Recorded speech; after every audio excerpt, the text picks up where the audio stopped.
नमस्कार, आप देख रहे हैं घंटी बजाओ। आपके साथ मैं हूं प्रतिमा मिश्रा। घंटी बजाओ एक ऐसा शो जो बनता है आपकी आवाज। सिस्टम की लापरवाही के खिलाफ शासन, प्रशासन और सरकार से पूछता है वो सवाल जिसका आपसे है सीधा सरोकार। घंटी बजाओ में आज बात होगी सपनों की। सपना एक बेहतर कल का, सपना बेहतर जिंदगी का, सपना रोटी कपड़ा मकान का, सपना एक अच्छी नौकरी का। लेकिन लोगों का यह सपना पूरा नहीं हो रहा।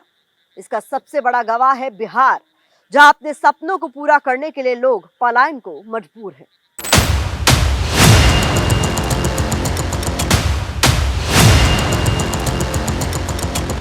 दारू का कंपनी है बंद कर दिया गया तो ये तो अच्छी बात, लेकिन उससे भी अच्छी बात होता कि दवाई का कंपनी खोल दिया जाता। कोई नहीं है, कोई देखता नहीं है यहाँ। वो काम नहीं पूरा करता है, सिर्फ बोल करके जाता है, वोट ले लिया। बिहार में इस वक्त चुनावी शोर है। चुनाव में रोजगार और पलायन के मुद्दे पर हर दल, हर पार्टी वादों की बौछार कर रही है। एक वादा यह भी है कि बिहार में बंद पड़ी उन फैक्ट्रियों और कारखानों को शुरू करेंगे जो कभी यहाँ के लोगों को रोजगार दिया करती थी, उनका और उनके परिवार का पेट पालती थी, जिनके बंद होने के बाद पलायन लोगों का मुकद्दर बन गया। इसी में शामिल है दरभंगा की अशोक पेपर मिल, जिसमें 42 साल से ताला लटका हुआ है। चुनावी शोर में अब इस पेपर मिल को भी दोबारा शुरू करने की आवाज गूंज रही है। सवाल यह है कि अब 42 साल बाद लोगों को रोजगार देने वाली ये पेपर मिल खुलेगी या फिर वादे हैं, वादों का क्या?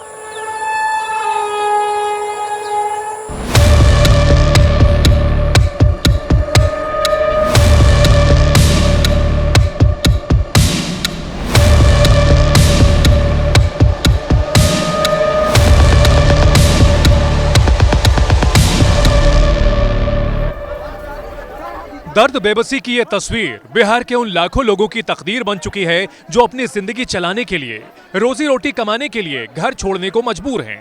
इन्हें ये दर्द नहीं झेलना पड़ता। इस तरह जानवरों की तरह भरकर अपने घर जाने को मजबूर नहीं होना पड़ता। छठ मनाने के बाद अपने गांव, अपना घर छोड़कर वापस दूसरे राज्य नहीं जाना पड़ता।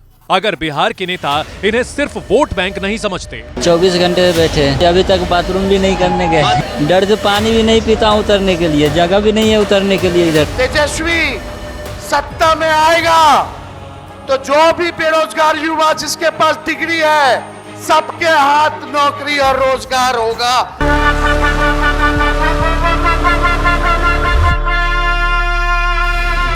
समाज सेवा के नाम पर सत्ता के जिस सिंहासन पर बिहार के नेता काबिज हुए, उसे सुख भोगने का जरिया नहीं समझते तो ये अपनों को, अपनी गलियों को छोड़कर जाने का दर्द समझ पाते। इसलिए बिहार में सत्ता बदली, मुख्यमंत्री बदले, अगर कुछ नहीं बदला तो ये तस्वीर और इनकी तकदीर। बुनियादी सवाल ये है, रोजगार के मामले में बिहार की हालत इतनी बदहाल क्यों है? क्यों यहाँ का युवा पलायन को मजबूर है? तो इसका जवाब इन तस्वीरों में छिपा है।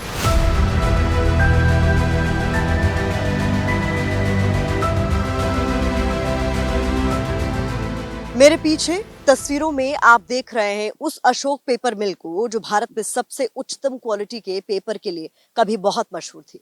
इसकी क्वालिटी की विदेशों तक ग्राहक थे। देश के कई प्रकाशन संस्थाओं की ये पहली पसंद था। लेकिन आज ये खंडहर से ज्यादा कुछ भी नहीं। दरभंगा के हायाघाट में मौजूद अशोक पेपर मिल का ताला 42 सालों में भी नहीं खुल सका है। इस दौरान राज्य में कई सरकारें आई और गई। कई नेता इस मुद्दे को लेकर विधायक बन गए, सांसद बन गए, लेकिन किसी ने इस पेपर मिल की सुध नहीं ली। करीब 400 एकड़ में फैली अशोक पेपर मिल की मिसाल कभी बिहार ही नहीं पूरे देश में दी जाती थी। यहाँ से निकलने वाले कागज की क्वालिटी के विदेशों तक ग्राहक थे। इसकी दूसरी शाखा असम के जोगीघोपा में भी खोली गई थी। उत्पादन की डिमांड का अंदाजा इसी से लगाया जा सकता है। कच्चे माल की आपूर्ति के लिए थलवाड़ा स्टेशन से एक निजी रेल लाइन इस मिल तक लाई गई थी। इसी रेल लाइन से असम से कच्चा माल आता था। लेकिन 1960 में शुरू हुई जिस अशोक पेपर मिल के साथ कभी 50,000 से ज्यादा लोग प्रत्यक्ष या अप्रत्यक्ष रूप से जुड़े थे। 2000 से ज्यादा कर्मचारी जहां काम करते थे। जो अशोक पेपर मिल कभी लोगों के शोर से सराबोर रहती थी, आज वहां चारों तरफ सन्नाटा है।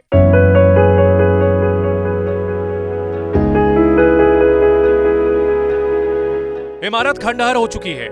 हर तरफ झाड़ झंखाड़ का कब्जा है। सांप बिच्छुओं का यहाँ बसेरा बन चुका है। रात को यहाँ जाने के नाम से भी लोग डरने लगे हैं। अशोक पेपर मिल की अब ये नई पहचान है। तो अशोक पेपर मिल की अलग अलग तस्वीरें आप तक हम पहुंचा रहे हैं। खंडहर में ये पूरी तरीके से तब्दील हो चुका है। जो यहाँ पर गार्ड काम करते हैं उन्होंने बताया कि रात के वक्त यहाँ कोई अकेले आ नहीं सकता है, क्योंकि तमाम तरह के सांप बिच्छू यहाँ पर होते हैं। मतलब इस जगह को इस तरीके से नेग्लेक्ट किया गया है। ये तस्वीरों में आप साफ तौर पर देख सकते हैं। एक एक जो टिन की शेड है उसके परखच्चे उड़ चुके हैं, जंग लग चुकी है मशीनों में। अंदर मैं चाहूंगी कैमरा पर्सन मनोज अधिकारी एक बार आपको तस्वीरें दिखा दे। पेपर मिल में जहाँ पहले पेपर की छपाई होती थी, जहाँ पेपर बनता था और उच्चतम क्वालिटी का पेपर जिसकी विदेश भर में भी डिमांड थी, वो यहीं तैयार होता था। लेकिन अब इस जगह की जरा हालत देखिए। जुबान पर किसी के अशोक पेपर मिल का नाम नहीं है, सिवाय उन परिवारों के जो इस इलाके में रहते रहे, जिनके ग्रैंडफादर्स कह सकते हैं, जिनके दादा और उनके परिवार के लोगों ने यहाँ काम किया, जिन्होंने आंदोलन किया अशोक पेपर मिल को जीवित रखने के लिए। केवल उन लोगों की जुबान पर अशोक पेपर मिल का नाम है। इसके अलावा नेताओं की अगर बात करें तो वो इसका जिक्र भी नहीं करते। लेकिन सवाल ये है, जिसका पेपर विदेश जाता था, जो 2000 लोगों को नौकरी देती थी, ऐसा क्या हुआ शुरू होने के 23 साल के बाद ही इसमें ताला लग गया और इसकी आज ये हालत है। वैसे इसके एक नहीं कई कारण बताए जाते हैं, जैसे वित्तीय घाटा, कर्ज, मिसमैनेजमेंट, भ्रष्टाचार, बिजली, कच्चे माल और पैसे की कमी। धीरे धीरे उत्पादन घटने लगा और एक वक्त ऐसा भी आया जब मशीनों का शोर थम गया और 1983 में मिल बंद हो गई। परिवार पालना मुश्किल हो गया।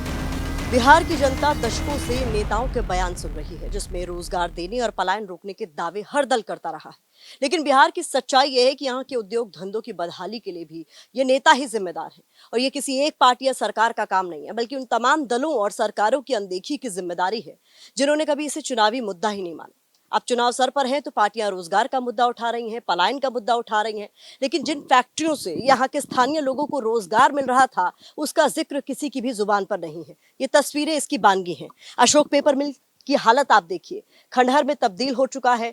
बड़े बड़े मकड़े की जाले आपको यहाँ नजर आएंगे। पेपर मिल के अंदर की तस्वीरें आप देखेंगे तो किसी भूत बंगले से कम ये नजर नहीं आता है।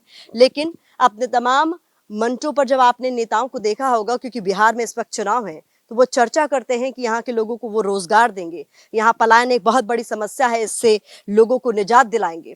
लेकिन इसको रोकने के लिए जिन फैक्ट्रियों को जिंदा रखना था, उसे जिंदा रखने की किसी ने कोशिश नहीं की और ना ही उसके रिवाइवल पर कोई भी पार्टी या कोई भी दल काम कर रहा है। ऐसा नहीं है अशोक पेपर मिल को दोबारा चालू करने की कोशिश नहीं हुई, लेकिन सरकारों के ढुलमुल रवैये के कारण ये कोशिश कभी अंजाम तक नहीं पहुंच पाई। 1995 में हायाघाट के तत्कालीन विधायक उमाधर सिंह ने सुप्रीम कोर्ट में मिल को चालू करने की याचिका दायर की। 1997 में सुप्रीम कोर्ट ने मिल को मुंबई की निजी कंपनी NCFL को सौंप दिया। कंपनी ने 504 करोड़ रुपए की जीर्णोद्धार योजना तैयार की, लेकिन ये योजना केवल कागजों में ही सिमट कर रह गई। NCFL के चेयरमैन धर्म गोधा ने उत्पादन शुरू तो किया, लेकिन कागज की गुणवत्ता बेहद खराब रही। इसके बाद मशीन मरम्मत के बहाने बाहर भेज दी, जो फिर कभी वापस नहीं आई। राबड़ी देवी मुख्यमंत्री बनी तो जांच के लिए एक कमीशन का गठन भी हुआ, लेकिन जांच के डर से 12 नवंबर 2003 को धर्म गोधा मिल में ताला लगाकर फरार हो गया। 8 बार सरकारें बनी हैं, हम लोगों ने वोट दिया है, यहाँ पर आए हैं, लेकिन चुनाव के बाद कोई ऐसा दल, कोई ऐसा नेता आज तक नहीं हुआ जो इसका आवाज उठाता। आपको क्या, आप किसी से उम्मीद है? क्योंकि आप कहते हैं ना, हर बार आप उम्मीद से ही सबको वोट देते हैं। लेकिन हमको अब तो इसमें खास करके नीतीश कुमार जी पर काफी तकलीफ है। नीतीश कुमार जी के मन में है ही नहीं कि ये उद्योग धंधा चले। कोई नहीं कर पा रहा। हम लोग सबको देख लिए, जैसे यहाँ से मुजफ्फरपुर, पटना, हर जगह गए, सब कोई कह रहा है हम रोजगार देंगे, हम रोजगार देंगे। कोई कह रहा है हम पलायन रोक देंगे, पलायन बहुत बड़ी समस्या है। कोई लगता है सुलझा? कुछ से नहीं होता है, किसी आदमी से नहीं, कोई देखता नहीं है। यहाँ कोई काम नहीं पूरा करता है, सिर्फ बोल करके जाता है। वोट ले लिया, उसके बोला, लोग वोट दे दिया, और फिर दूसरा जब चुनाव आया तो फिर तब आएगा। इसका बाद इस बीच में कोई चर्चा नहीं। अब सवाल ये है, इसके लिए जिम्मेदार कौन है? क्योंकि लालू हो या नीतीश, अशोक पेपर मिल ने सबका राज देखा। राबड़ी ने जांच के आदेश दिए तो नीतीश सरकार में उद्योग मंत्री रहते शहनवाज हुसैन खुद इस मिल की बदहाली देखने पहुंचे थे। बचपन से अशोक पेपर मिल की बात हम लोग सुनते थे। जब बंद हो गया तो बहुत दुख हुआ था। इसको चालू कैसे किया जाए, इसमें और इंडस्ट्री कैसे लगे, सारे पक्ष को एक करके इसका हल निकालना है। ये आसान काम नहीं है, कठिन काम है। हम लोग निष्पक्षता से इसको हल करेंगे। लेकिन वक्त बीतता गया, वादा टूटता गया और अशोक पेपर मिल की बदहाली नहीं बदली। जिस पेपर मिल के शुरू होने के 10-12 साल के अंदर ही जिसे राज्य सरकार ने टेक ओवर कर लिया हो, उस पेपर मिल को चालू नहीं रखा गया, इसके पीछे की मूल वजह जो मैं समझ पा रहा हूं वो राजकीय उदासीनता है। सुप्रीम कोर्ट के इंटरवेंशन के बाद भी, चाहे वो सरकार लालू प्रसाद यादव की रही हो या नीतीश कुमार की, दोनों सरकारें दरभंगा पेपर मिल को लेकर उदासीन रही। अब एक बार फिर चुनावी शोर में अशोक मिल का नाम गूंज रहा है। रयाम चीनी मिल, सकरी चीनी मिल और अशोक पेपर मिल। हम आप कह दीजिए, आप मेरा ये रिकॉर्डिंग रखिएगा, अगर 20 महीने के अंदर इसका काम शुरू नहीं किए तो आप हमको जो सजा देना हो वो सजा आप लोग देने का काम कीजिएगा। तेजस्वी सत्ता में आते हैं तो अपना वादा पूरा करेंगे। सुनिए इस पर एलजेपीआर के नेता और पेपर मिल के लिए लड़ाई लड़ने वाले शहनवाज अहमद कैफी क्या कहते हैं। चुनाव के समय में तेजस्वी जी का ये कहना कि सकरी में मतलब हम चीनी मिल शुरू कर देंगे, रैयाम चीनी मिल शुरू कर देंगे। हमने तेजस्वी जी को बोलते सुना है कि अशोक पेपर मिल भी हम चालू करेंगे। हम स्वागत करते हैं, लेकिन यह केवल अगर चुनावी स्टंट है तो बिहाया घाट की आवाम जानती है कि हमको करना क्या है। इसमें कोई शक नहीं, अगर अशोक पेपर मिल की बदहाली दूर होती है तो दरभंगा और उसके आसपास के लोगों की किस्मत भी बदलेगी। लेकिन सवाल फिर वही है, क्या ऐसा होगा? अशोक पेपर मिल पहली और आखिरी नहीं है जिसके बंद होने के कारण बिहार के लोगों के सपने टूटे हो, उन्हें पलायन के लिए मजबूर होना पड़ा, दूसरे राज्यों के धक्के खाने पड़े हो, ट्रेन के बाथरूम में सफर करना पड़ा हो। इस फहरिस्त में कई नाम शामिल हैं। इन्हीं में एक नाम है मोकामा की बाटा लेदर फैक्ट्री का, जो 13 साल से बंद पड़ी है। इस चुनाव में आपके पास मौका है सवाल पूछने का, आखिर कब ये फैक्ट्रियां शुरू होंगी, कब आपको रोजगार मिलेगा, कब आपको अपनी जिंदगी की गाड़ी चलाने के लिए घर बार छोड़कर दूसरे राज्यों में जाने के लिए मजबूर नहीं होना पड़ेगा।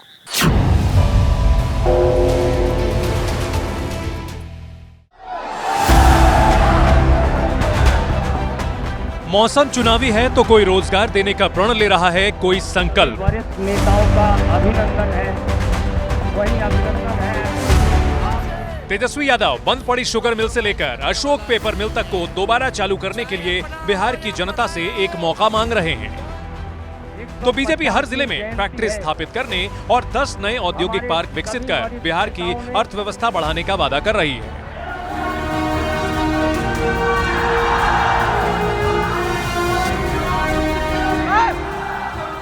वैसे बिहार सालों से ये कस्में, वादे, दावे देखता सुनता आ रहा है, लेकिन इनके पूरे होने का इंतजार आज तक पूरा नहीं हुआ। अगर पूरा हुआ होता तो मोकामा की इस बाटा लेदर फैक्ट्री में अशोक पेपर मिल की तरह ताला नहीं लटका होता। यहाँ के लोगों को भी दरभंगा के लोगों की तरह पलायन के लिए मजबूर नहीं होना पड़ता। इसकी इमारत भी धीरे धीरे खंडहर में नहीं बदल रही होती। ये गार्ड हाउस है, फिलहाल ताला जड़ा हुआ है और देखिए जो स्थिति कमोबेश यहाँ है, जो शीशे हैं वो टूटे हुए हैं। पेपर से इस फैक्ट्री को के शीशों को ढका गया है, जो खिड़कियां हैं उसे पेपर लगा के रखा गया है। और स्थिति देखिए क्या है, बाटा के इसका जो हाल है, मुख्य द्वार पर ही जो नाले का पानी है वो बह रहा है।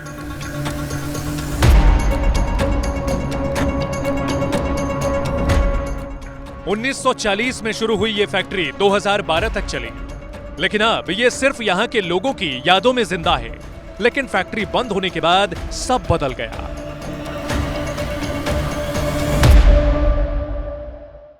बाटा तो मृत प्राय है, मृत्यु हो गई। लोग कहते हैं यहाँ कभी हाट लगता था। पहले तो यहाँ जिस दिन शुक्र को बेजेज मिलता था उस दिन हटिया जैसा यहाँ माहौल रहता। सरकार तो चाहती तो चालू कर सकती थी, ऐसी थोड़ी सी बात है कि नहीं, सरकार का तो ही जिम्मेदारी है। बंद कर दिया जाना जरूरी है, लेकिन वहाँ पर कोई कंपनी खोल दिया जाना, कपड़े का, दूसरे की, जो भी हो, कोई भी चीज का कंपनी खुलना चाहिए न। साल 2000 के बाद से ही इस फैक्ट्री की बदहाली की शुरुआत हो गई थी, जिसके एक नहीं कई कारण बताए जाते हैं। सरकार की पॉलिसी और यूनियन की गुटबाजी के अलावा फैक्ट्री की पुरानी मशीन और चमड़ा उद्योग का आधुनिकीकरण भी फैक्ट्री बंद होने का एक कारण माना जाता है।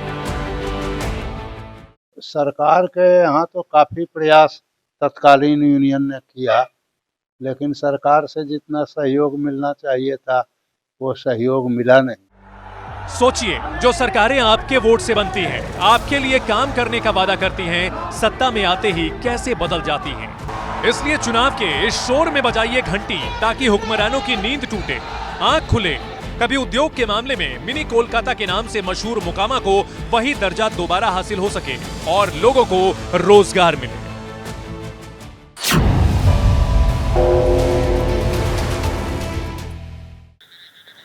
बिहार के लोगों के नौकरी के सपनों के साथ एक नहीं कई बार छल हुआ है। बिहार में बंद होने वाली फैक्ट्री में सारण की मॉर्टन चॉकलेट फैक्ट्री भी शामिल है, जिसमें बनी चॉकलेट एक वक्त लंदन तक भेजी जाती थी। मॉर्टन चॉकलेट फैक्ट्री कभी हजारों लोगों की रोजी रोटी का जरिया थी, लेकिन सरकारी संवेदनहीनता के कारण ये रसातल में चली गई। एक वक्त ऐसा भी आया जब इसमें ताला जड़ गया। इसीलिए बजाइए घंटी और राजनीतिक दलों तक पहुंचाइए अपनी आवाज, ताकि बंद पड़ी इन फैक्ट्रियों के ताले टूट सके, रोजगार का दरवाजा खुल सके। बिहार का युवा अपने राज्य के विकास का पहिया नहीं बन पा रहा, वो दूसरे राज्यों के विकास की दौड़ में दौड़ रहा है। ऐसा इसलिए क्योंकि बिहार में रोजगार के नाम पर नेता वोट तो मांगते हैं, लेकिन जब बात नौकरी देने की आती है तो ये तस्वीर सामने आती है। बिहार की मॉर्टन कंपनी का नाम सुनते ही आज भी लोगों के मुंह में पानी आ जाता है। सारण के मढ़ौरा में मॉर्टन फैक्ट्री में बनने वाली चॉकलेट की क्वालिटी का अंदाजा इसी से लगा सकते हैं। यहाँ बनने वाली टॉफी और चॉकलेट बिहार से लंदन भेजी जाती थी। यहाँ पर मतलब 30 वैरायटी से ऊपर का चॉकलेट बनता था और इसके सबसे बड़े खरीदार एयर इंडिया थी। उस समय सारा चॉकलेट यूरोप जाता था। तो यहाँ का मतलब समझिए कि करीब करीब 20 से 30 हजार आदमी जुड़े हुए थे इस फैक्ट्री से। लेकिन मॉर्टन फैक्ट्री भी राजनीति, गुटबाजी, जाति के जहर का शिकार बन गई और अपने पीछे छोड़ गई ये खंडहर। 600 एकड़ में 1904 में शुरू हुई मॉर्टन फैक्ट्री 1997 में बंद हो गई। इसके बंद होने की शुरुआत 1995 में लालू राज के बाद हुई। लालू के सत्ता में आने के बाद मॉर्टन फैक्ट्री में राजनीतिक दखल बढ़ता चला गया। नतीजा आज सबके सामने है। जो फैक्ट्री सैकड़ों लोगों को रोजगार देती थी, देखते ही देखते बंद हो गई और यहां भी हजारों लोग पलायन के लिए मजबूर हो गए।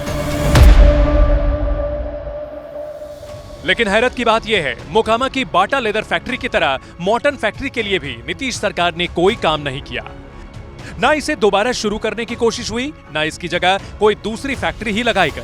लालू जी के यहाँ बस उनके स्वागत में बंद हुई, वो आए और ये गई। फिर इसको शुरू करने की कोई पहल नहीं हुई? नहीं, जब चुनाव आता है तो होता है पहल कि इसको फिर से शुरू करेंगे। अब तो टुकड़ों टुकड़ों में इसको बेच भी दिया गया।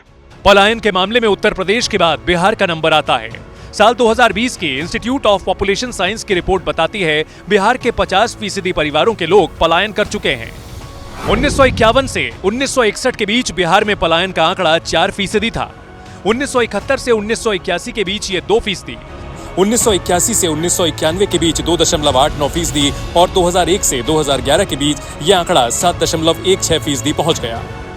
हमारी मौजूदगी इस वक्त सिवान जिले के पचरुखी जगह पर है और मेरे पीछे ये जो तस्वीर देख रहे हैं और ये जो गेट पर ताला बंद है, ये एक चीनी मिल का गेट है और ऊपर की तरफ में आप देखेंगे तो जो बोर्ड है अब वो पूरी तरीके से उसका जो पेंट है वो मिट चुका है। ये the Bihar state sugar mill है। 1949 से 1974 तक ये शुगर मिल चली है।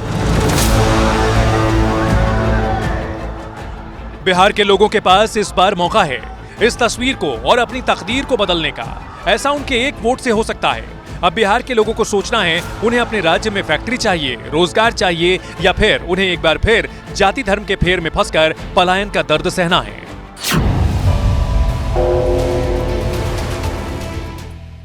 तो फिर उठाइए फोन और बजाइए घंटी, क्योंकि आपकी एक घंटी सोते सिस्टम को जगा सकती है, जिम्मेदार लोगों को उनकी जिम्मेदारी याद दिला सकती है। घंटी बजाओ में आज मेरे साथ बस इतना ही। अगले हफ्ते मैं फिर आऊंगी किसी बड़े मुद्दे के साथ। तब तक आप देखते रहिए एबीपी न्यूज़।